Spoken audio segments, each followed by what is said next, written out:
Hello friends, this is Brajesh Mishra once again with you. Friends, आज का topic मैं लेकर आई हूँ एटीट्यूड। ये गुजरात टेक्निकल यूनिवर्सिटीज में सिलेबस में भी पढ़ाया जाता है। तो क्या है ये एटीट्यूड? एटीट्यूड इटसेल्फ अगर हम उसका अ, शाब्दिक अर्थ के तौर पे अगर हम आपको बताएं, उस शब्द का अर्थ अगर हम आपको बताएं तो ये एब्स्ट्रैक्ट नाउन है अगर अंग्रेजी में कहें, और अगर हिंदी में बताएं तो ये भाववाचक संज्ञा है एटीट्यूड। अब होता क्या है ये एटीट्यूड? एटीट्यूड इनफैक्ट है क्या? एक बिहेवियर है, way of talking, way of meeting people, है ना? हाउ यू कैरी योरसेल्फ, आप किस तरीके से चलते हैं, बैठते हैं, बातचीत करते हैं, लोगों से मिलते जुलते हैं, वो सारी चीजें मिलकर एटीट्यूड बनाती हैं। तो आइए देखते हैं इस टॉपिक को और डिटेल में। यहाँ पर मैंने इंजीनियरिंग स्टूडेंट्स के हिसाब से भी बताने की कोशिश की है और जनरल तरीके से भी एटीट्यूड क्या है, दोनों चीजों को मैंने शामिल करने की कोशिश की है। तो आइए चलते हैं अपने टॉपिक की तरफ।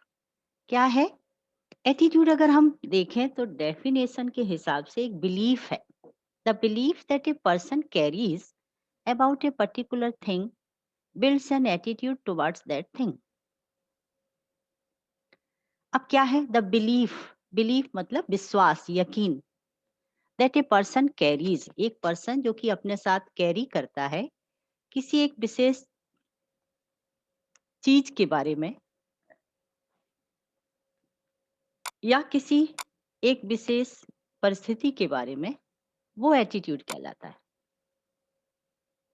दे आर लर्न थ्रू इंफॉर्मेशन और प्रीवियस एक्सपीरियंसेस। अब ये एटीट्यूड आता कहाँ से है? एटीट्यूड इंफॉर्मेशन जो हमारा दिल दिमाग कलेक्ट करता है, जो सूचनाएं एकत्रित करता है, हमारे दिमाग में जो बनती हैं, हमारे दिल में जो बनती हैं, वो सारे किसके माध्यम से बनती हैं? Previous experiences. जो कुछ भी हमने अपनी लाइफ में अनुभव किया होता है या उस घटना के बारे में या उस परिस्थिति के बारे में जो कुछ भी हमने अनुभव किया होता है या जो सूचनाएं एकत्रित की होती हैं, वो हमारा एटीट्यूड उसके बारे में बनाती हैं। दे आर अफेक्टिव और emotional in nature. Attitude affective होता है, किसी को प्रभावित भी करता है, और बाय नेचर ये इमोशनल चीज है, भावनात्मक चीज है। तो ओवरऑल ये डेफिनेशन में आप तीन बातें समझिए कि ये एक ऐसी एटीट्यूड, एक बिलीफ सिस्टम है, एक बिलीफ है, एक यकीन है, जो कि किसी घटना या सिचुएशन के बारे में आपके दिलो दिमाग पर बनता है, और ये बनता हमारे अनुभवों से है या जो जानकारी उसके बारे में हमें मिली है, चाहे हमें खुद से मिली है या दूसरों से हमने हासिल की है, उसके माध्यम से बनता है, और ये बहुत ही प्रभावित करता है लोगों को। और बाय नेचर ये इमोशनल चीज है, एटीट्यूड एक इमोशनल चीज है। अगर हम और इसको डिटेल में बताना चाहें आपको, तो कहेंगे कि एटीट्यूड्स आर जजमेंट्स। जो जजमेंट्स हम किसी के बारे में अपने मन में बिल्ड करते हैं या किसी परिस्थिति के बारे में बिल्ड करते हैं, किसी घटना के बारे में बनाते हैं अपने मन में, जो जजमेंट, जो निर्णय, वो एटीट्यूड है। अब ये कैसा हो सकता है? कैन बी पॉजिटिव, नेगेटिव और मिक्स्ड एवेल्यूशन। दोनों चीजों के साथ साथ ये तीसरी चीज मिक्स्ड एवेल्यूशन भी होता है। आप किसी घटना के बारे में, किसी परिस्थिति के बारे में, किसी इंस्टीट्यूशन के बारे में, किसी कंपनी के बारे में एक पॉजिटिव राय रख सकते हैं, एक नेगेटिव राय भी रख सकते हैं, और कभी कभी ऐसा भी होता है कि आप कंफ्यूज होते हैं, नाइदर यू आर पॉजिटिव और नॉर यू आर नेगेटिव, वो बीच की स्थिति है। तो कहना मैं ये चाहती हूँ कि आपका एटीट्यूड किसी संस्था के प्रति, किसी ऑर्गेनाइजेशन के प्रति, किसी कंपनी के प्रति या किसी घटना के प्रति पॉजिटिव, नेगेटिव और मिक्स इवोल्यूशन हो सकता है। It is an expression of favourable और unfavourable evolution of a person, place, thing और इवेंट। ये एक एक्सप्रेशन भर है, ये फेवरेबल भी हो सकता है अनफेवरेबल भी हो सकता है, किसी व्यक्ति के बारे में, किसी जगह के बारे में, किसी चीज के बारे में या किसी घटना के बारे में। तो फ्रेंड्स, मेरा कहना ये है कि एटीट्यूड्स जजमेंट्स होते हैं, फेवरेबल भी हो सकते हैं, अनफेवरेबल भी हो सकते हैं, किसी व्यक्ति के बारे में या किसी जगह के बारे में, किसी चीज के बारे में या किसी घटना के बारे में। तो ये बिल्कुल ही ऐसी चीज है एटीट्यूड, जो कि आप निर्धारित नहीं कर सकते। वो उस व्यक्ति के बिलीफ सिस्टम पर है या उसके एक्सपीरियंस पर डिपेंड करता है। अब देख लेते हैं कि कितने प्रकार का एटीट्यूड होता है। जनरली जो हम कह देते हैं कॉमन वे में कि नेगेटिव और पॉजिटिव। अगर हम किसी संस्था या किसी ऑर्गेनाइजेशन या किसी कंपनी के बारे में बात करें, तो ये नेगेटिव और पॉजिटिव एटीट्यूड कैसे होता है? Means that general tendency towards most of the things is negative. अगर कोई एम्प्लॉय किसी कंपनी में काम करता है, अब हम अगर उसके हिसाब से देखें, तो ये टेंडेंसी होती है हर एक व्यक्ति की, हर एक एम्प्लॉय की, कि वो ज्यादातर चीजों के प्रति या तो नेगेटिव एटीट्यूड रखता है या तो पॉजिटिव एटीट्यूड रखता है। अब नेगेटिव एटीट्यूड भी बेस्ड होता है कुछ चीजों पर, और पॉजिटिव एटीट्यूड भी बेस्ड होता है कुछ चीजों पर। आइए वो देख लेते हैं कि क्या क्या चीजें हैं। Not satisfied with the income and surroundings, dislike the job. पहला है not satisfied with the income and surroundings. Sometimes ऐसा होता है कि person is not comfortable in the atmosphere या surrounding of the company, in fact surrounding of the people who is working there। मैं ये कहना चाहती हूँ कि कई बार कोई एम्प्लॉय संतुष्ट नहीं होता है कंपनी के कंपनी के अंदर जिस तरह का माहौल है या जिस तरह के लोग हैं उनके साथ काम करने में, जब वो कंफर्टेबल नहीं होता है या वहाँ की इनकम से सेटिस्फाइड नहीं होता है।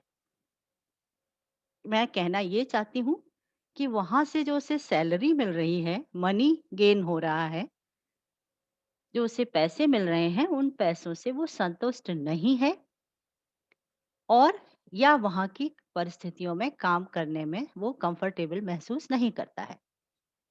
एक ये चीज है जो कि नेगेटिव एटीट्यूड बिल्ड करती है किसी भी एम्प्लॉय में।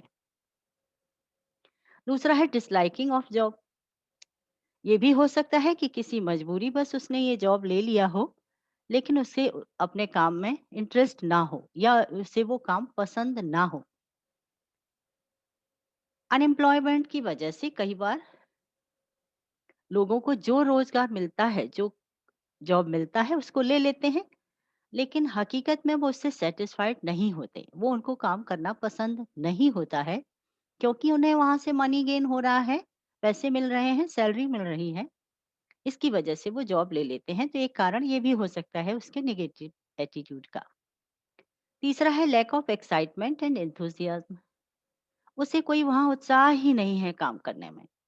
अब लैक ऑफ एक्साइटमेंट इसलिए भी है कि डिसलाइकिंग है जॉब के प्रति, तो ये भी रीजन हो सकता है। और लैक ऑफ कॉन्फिडेंस।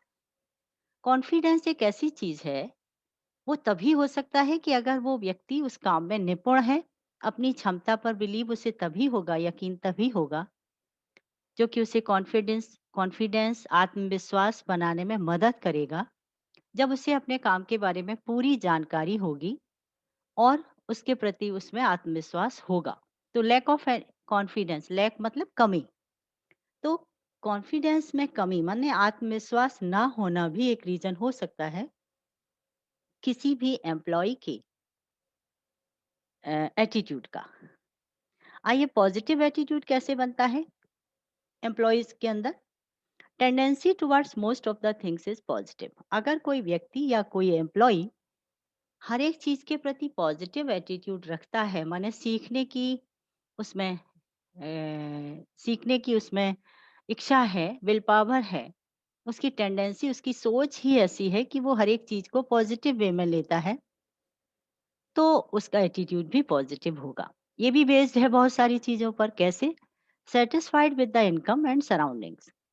पहला रीजन इसका यही होगा कि उससे जो मनी गेन हो रहा है उस कंपनी से, वो उससे हैप्पी है, माने उसको जितना पैसा मिल रहा है उससे उसकी ज़रूरतें पूरी हो रही हैं। एंड सराउंडिंग्स, और जिन लोगों के साथ वो काम कर रहा है सॉरी, उनका बिहेवियर या उनके साथ उठना बैठना काम करना उसे पसंद आ रहा है, तो ये भी उसका पॉजिटिव एटीट्यूड होगा। लाइकिंग ऑफ जॉब, अगर उसे अपना काम पसंद है या काम में वो एक्सपर्ट है, तो ज़रूर उसका एटीट्यूड पॉजिटिव होगा। माने ये काम उसने अपनी पसंद से अगर लिया होगा तो भी उसका एटीट्यूड पॉजिटिव होगा। Full of excitement and enthusiasm, अगर वो व्यक्ति एक्साइटेड है अपने काम के प्रति, उसे उत्साह है, तो ज़रूर वो उसका एटीट्यूड पॉजिटिव होगा। फुल ऑफ कॉन्फिडेंस, कॉन्फिडेंस कहाँ से आता है? अगर किसी एम्प्लॉय को अपनी काबिलियत पर यकीन है तो ज़रूर वो कॉन्फिडेंट होगा और ये उसके एटीट्यूड में दिखाई भी देगा। तो फ्रेंड्स, ये 4 चीज़ें जो हैं, वही किसी व्यक्ति के, किसी एम्प्लॉयी के एटीट्यूड को निर्धारित करती हैं, जो कि नेगेटिव भी हो सकता है और पॉजिटिव भी हो सकता है। अब ये एटीट्यूड जो है, किस तरीके से फॉर्म होता है? अब आप कहेंगे कि ये तो एक भावना है, ये कॉम्प्लेक्स चीज़ है, इसको निर्धारित कैसे कर सकते हैं? बिल्कुल, ये निर्धारित होता है। हमारा एटीट्यूड यूँ ही नहीं बन जाता किसी चीज़ के प्रति नेगेटिव या पॉजिटिव, या किसी एम्प्लॉयी का बिहेवियर पॉजिटिव या नेगेटिव ऐसे ही नहीं बन जाता। उसके लिए बहुत सारी चीज़ें भी रिस्पॉन्सिबल हैं। तो आइए देखते हैं कि वो सब क्या हैं। Attitudes come from family, peer groups, role models and personal experiences. ये 4-5 चीज़ें जो हैं, फैमिली कैसी है ये भी निर्धारित करता है किसी व्यक्ति की एटीट्यूड को। पीयर ग्रुप्स क्या है? उसके फ्रेंड्स, उसका सराउंडिंग, उसका उठना बैठना जिन लोगों के साथ है, वो कैसे लोग हैं, उससे भी एटीट्यूड बनता है। उसने रोल मॉडल किनको माना है? वो पॉलिटिशियन बनना चाहता है, डॉक्टर बनना चाहता है, इंजीनियर बनना चाहता है, या कोई लेखक उसका रोल मॉडल है, तो ये भी उसके एटीट्यूड को निर्धारित करेगा। और उसके खुद के पर्सनल एक्सपीरियंसेस, लाइफ के बारे में कैसे रहे हैं, उसकी अपब्रिंगिंग कैसी रही है, उसका बॉन्ड फैमिली के प्रति कैसा है, ये बहुत सारी चीज़ें जो हैं, किसी भी व्यक्ति के या किसी भी एम्प्लॉय के एटीट्यूड को बनाने में मदद करती हैं। तो आइए देखते हैं थोड़ा सा और डिटेल में। First of all, family decide करती है कि एटीट्यूड कैसा होगा। तो फ्रेंड्स, मैं आपको एक बात बताऊं, जाने अनजाने जो इन्फ्लुएंस हमें हमारी फैमिली से मिलता है, जो प्रभाव हम हमारी फैमिली से प्रभावित होते हैं, या बचपन से जो हमें सिखाया जाता है, वो हमारे अंदर, हमारे सबकॉन्शियस माइंड में हमेशा रहता है। तो यही प्रभावित करता है हमारे एटीट्यूड को।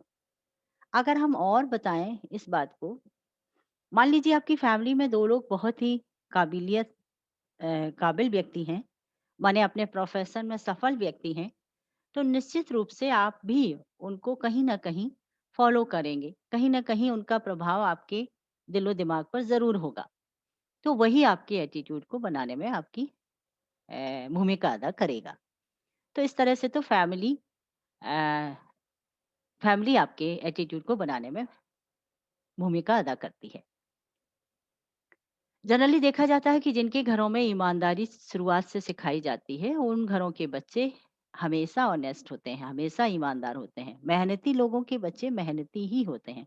बहुत ही कम केसेस में ऐसा देखने मिला है कि फैमिली दूसरी तरह की है और कोई भी व्यक्ति अलग तरह का है। तो एटीट्यूड फॉर्मेशन में फैमिली का बहुत जबरदस्त रोल होता है। Peer groups, everyone get influenced by people around them. चाहे वो कोई भी हो, उसके आसपास के लोग कैसे हैं, उनसे वो जरूर प्रभावित होता है। अब ये कैसे? आसपास के लोग मतलब उसकी जियोग्राफिक लोकेशन कैसी है, वो कौन सा धर्म मानता है, उसकी एजुकेशनल बैकग्राउंड कैसी है, उसके घर में कितने लोग एजुकेटेड हैं या उसने एजुकेशन कहाँ तक हासिल की है, उसकी उसकी इनकम ग्रुप, वो किस इनकम ग्रुप में आता है, तो वो सब चीजें भी एटीट्यूड डिसाइड करती हैं। Are also deciding factor of attitude, माने लोकेशन, रिलीजन और उसकी शिक्षा, वो कहाँ रहता है, उसकी लोकेशन कहाँ है, कौन सा धर्म अपनाता है, उसने कहाँ तक शिक्षा ग्रहण की है और किस इनकम ग्रुप को वो बिलोंग करता है, ये सब चीजें मिलके भी एटीट्यूड को बनाती हैं। रोल मॉडल्स, अब जनरली रोल मॉडल्स या तो पेरेंट्स होते हैं या तो टीचर्स होते हैं या कोई पॉलिटिशियन या कोई स्पोर्ट्स पर्सन होता है। तो ये सब मिलके भी एटीट्यूड बनाते हैं। सपोज बहुत सारे लोग अब्दुल कलाम को अपना रोल मॉडल मानते हैं।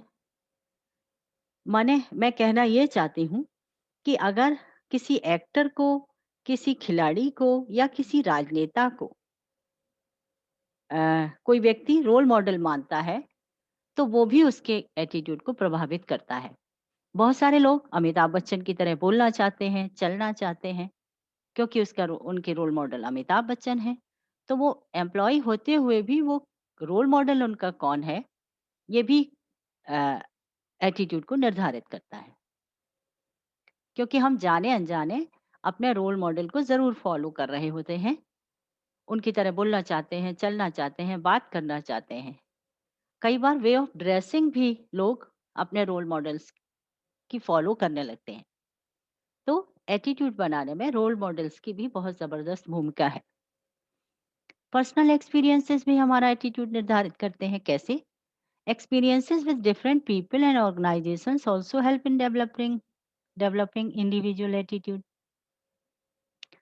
कोई व्यक्ति कोई एम्प्लॉय बहुत तरह के लोगों के साथ काम कर चुका है या बहुत सारी ऑर्गेनाइजेशंस में काम कर चुका है, तो उसका इंडिविजुअल एटीट्यूड जो है डेवलप होगा, अलग तरह से डेवलप होगा। माने एक्सपीरियंस जो उसका है जगह जगह कई कंपनियों में काम करने का, वो उसका एटीट्यूड बिल्ड करने में भूमिका अदा करेगा। तो हमने देखा यहाँ पर family, peer groups, role models और पर्सनल एक्सपीरियंसेस जो हैं फॉर्म करते हैं किसी भी एम्प्लॉय का एटीट्यूड। अब हम इसको मेजरमेंट कैसे करेंगे कि एटीट्यूड, तो कुछ एक्सपर्ट्स जो हैं जिन्होंने एटीट्यूड को परखने के लिए कुछ स्केल्स बताए हैं। तो पहला था थर्स्टोन स्केल।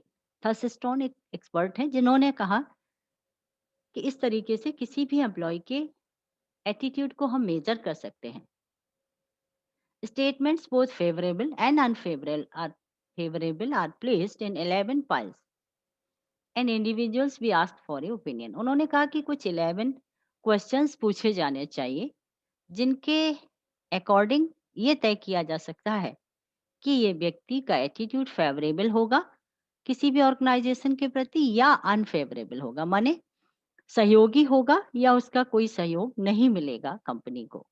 उसके लिए हमें 11 पाइल्स, उन्होंने 11 क्वेश्चंस देने की बात की है कि एम्प्लॉय को 11 क्वेश्चंस दिए जाने चाहिए जिससे उन उससे आंसर लिए जाने चाहिए और उस आंसर के आधार पर ओपिनियन बनाना चाहिए कि ये एम्प्लॉय हमारी कंपनी के लिए फेवरेबल होगा या अनफेवरेबल होगा। लिकर्ट्स स्केल है दूसरा। इन्होंने consist of 5 boxes from strongly agree और स्ट्रांगली डिसएग्री। लिकर्ट्स महोदय ने 5 बॉक्सेस बताए हैं जिन पर एम्प्लॉय की ओपिनियन लेने के लिए कहा है कि या तो वो स्ट्रांगली एग्री की तरफ जाए और या स्ट्रांगली डिसएग्री की तरफ, माने या तो सहमति देगा या असहमति, उसके आधार पर उसका एटीट्यूड मेजर किया जा सकता है, परखा जा सकता है। थर्ड वन है बोदेग्रेडूज सोशल डिस्टेंस स्केल। अब इन्होंने कैसे मेजर करने के लिए बताया है एटीट्यूड को। इनका कहना है कि large number of statements regarding national, racial और ethnic groups to be agree और डिसएग्री। इन्होंने कहा कि बहुत लंबे स्केल पर बहुत ज्यादा लोगों का स्टेटमेंट्स लिया जाना चाहिए। बहुत सारे नेशनल माने बहुत सारे देशों के लोगों का, बहुत सारे धर्मों के लोगों का और बहुत सारे ग्रुप्स जो हैं समाज में, उनका अलग अलग ओपिनियन लिया जाना चाहिए। और किस आधार पर? या तो वो एग्री करेंगे या तो डिसएग्री करेंगे। तो इस आधार पर मेजर करना चाहिए एटीट्यूड को। गटमेंस स्केल है नंबर 4। गटमेंस एक्सपर्ट हैं, उन्होंने भी अपना स्केल बताया है। अब उनका स्केल क्या कहता है कि it is a cumulative scaling with 5-6 options of a single statement assuming that the person will agree at some point. इन महोदय का गटमेंस स्केल ये कहता है कि हमें 5 या 6 ऑप्शंस हर एक एम्प्लॉय को देना चाहिए किसी भी स्थिति के बारे में। मैं कहना ये चाहती हूँ कि गटमेंस स्केल ये बताता है कि किसी भी एम्प्लॉय से 5 या 6 ऑप्शंस देकर किसी भी घटना के बारे में उसकी राय लेनी चाहिए, उसका स्टेटमेंट लेना चाहिए कि वो किस पॉइंट पर एग्री करता है और किस पॉइंट पर एग्री नहीं करता है। इस तरीके से मेजर कर सकते हैं एटीट्यूड को। नेक्स्ट है projective test. Requires a person to respond to an unstructured stimulus situation. माने किसी भी एम्प्लॉय को हमें कुछ सिचुएशंस देनी चाहिए और फिर उसके रिएक्शंस लेना चाहिए। अब आप कहेंगे कि ये कैसे? तो ये उन्होंने तरीका सुझाया है कि प्रोजेक्टिव टेस्ट भी लिए जा सकते हैं एटीट्यूड को मेजर करने के लिए। अब ये जो इतने सारे स्किल्स दिए गए हैं, ये एक्सपर्ट का तरीका है, क्योंकि ये एब्स्ट्रैक्ट चीज है, ये कॉम्प्लिकेटेड चीज है जो कि बहुत सारी चीजों पर कैलकुलेटेड चीजें नहीं हैं जिन पर कि डिपेंड करती है। तो उन्होंने इस तरीके से ऑप्शंस दिए हैं कि किस तरीके से किसी एम्प्लॉय के एटीट्यूड को आप मेजर कर सकते हैं। तो अभी तक जो मैंने आपको बताया फ्रेंड्स, ये सब चीजें थी जो कि किसी भी ऑर्गेनाइजेशन में कोई एम्प्लॉय एटीट्यूड रखता है या कोई व्यक्ति किस तरह का एटीट्यूड रखता है। चेंजिंग एटीट्यूड्स भी होते हैं। कोई भी एटीट्यूड को चेंज भी किया जा सकता है। मैं कहना ये चाहती हूँ कि एम्प्लॉइज का एटीट्यूड कई बार बदलता भी है। कैसे बदलता है? जो बड़े-बड़े ऑर्गेनाइजेशंस हैं, उन्होंने काउंसलिंग के लिए एक अलग से डिपार्टमेंट्स रखे हुए हैं। क्यों रखे हुए हैं? क्योंकि वो अपने एम्प्लॉय को भी कई बार सही राय देते हैं। क्योंकि हमारा एटीट्यूड बहुत सारी चीज़ों पर बेस्ड होता है, कई बार वो चीज़ें इनकरेक्ट भी होती हैं, कई बार करेक्ट भी होती हैं। तो आइए देखते हैं कि एटीट्यूड चेंज कब होते हैं। तो attitude can be changed by providing new information. अगर आप अपनी कंपनी के एम्प्लॉयज को क्वेश्चन करने का मौका देते हैं और उनको उनके क्वेश्चंस के अकॉर्डिंग नई सूचना देते हैं, माने जानकारी उपलब्ध कराते हैं, तो ये चीज भी आपके उस बंदे के या उस एम्प्लॉय के एटीट्यूड को परिवर्तित कर सकती है।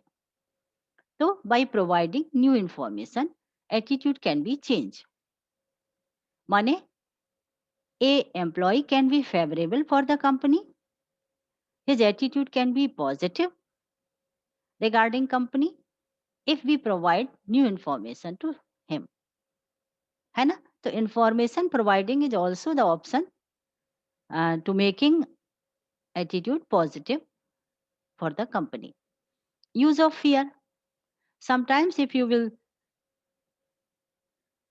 you want to change the attitude of a person, fear factor is also can play the role. How it can play the role? Threatening. कई बार एम्प्लॉय को अगर आप ये कहते हैं कि अगर उसका रवैया नहीं बदला कंपनी के प्रति तो उसे जॉब से निकाला जा सकता है, उसे अपने जॉब से हाथ धोना पड़ेगा। तो इस तरह की चेतावनी भी कई बार किसी एम्प्लॉय के एटीट्यूड को बदलने में भूमिका अदा करती है। तो मतलब यूज ऑफ फियर, भय दिखाना कि अगर आप अ, ठीक से काम नहीं करेंगे, अगर आपका एटीट्यूड गंभीरता पूर्वक नहीं होगा हमारी कंपनी के प्रति, तो आप अपने अपने जॉब से हाथ धो सकते हैं, आपको जॉब से निकाला भी जा सकता है या आपको प्रमोट करने के बजाय आपको नीचे किया जा सकता है अपनी पोस्ट से। तो ये डर भी किसी भी व्यक्ति के एटीट्यूड को बदलने में मदद करेगा। Influence of friends and peers. अगर उसके साथी लोग हार्ड वर्किंग हैं, उनका एटीट्यूड कंपनी के प्रति पॉजिटिव है या उसके दोस्तों का एटीट्यूड कंपनी के प्रति पॉजिटिव है, तो ये भी प्रभावित कर सकता है किसी भी एम्प्लॉय के एटीट्यूड को। तो बहुत सारी एम्प्लॉयज़ के एटीट्यूड को चेंज भी किया जा सकता है। ये 3 वेज़ हमने बताए, providing new information, use of fear, influence of friends and peers. तो बहुत सारे ऑर्गेनाइजेशंस इन फैक्टर्स पर काम करती है। तो इन जनरल कहा जाता है फ्रेंड्स, एक बात कही जाती है कि your attitude can change your altitude. आपका एटीट्यूड आपका स्थान बदल सकता है, और कंपनी में ये बात 100% लागू होती है। कैसे होती है कि जो हार्ड वर्किंग पीपल हैं, उनको प्रमोशंस भी मिलते हैं, उनके इंसेंटिव्स भी बढ़ाए जाते हैं, उनको कंपनी कंफर्टेबल एकोमोडेशन भी प्रोवाइड कराती हैं, और उनको अपनी कंपनी में हमेशा के लिए बनाए रखना भी चाहती हैं। तो फ्रेंड्स, एटीट्यूड एक ऐसी चीज है जो आपकी लाइफ में बहुत बड़ी भूमिका अदा करता है। तो ये एटीट्यूड एक ऐसी चीज है जिसको हमेशा पॉजिटिव रखना चाहिए। और फ्रेंड्स, कंपनी में अगर आप किसी भी कंपनी में एम्प्लॉय के तौर पे अगर आप एंट्री ले रहे हैं, तो अपने एटीट्यूड पर ज़रूर ध्यान देना चाहिए। तो फ्रेंड्स, मैं आपसे रिक्वेस्ट कर रही हूँ, प्लीज़ हमारे वीडियोस को शेयर करिए, अपने फ्रेंड्स को बताइए।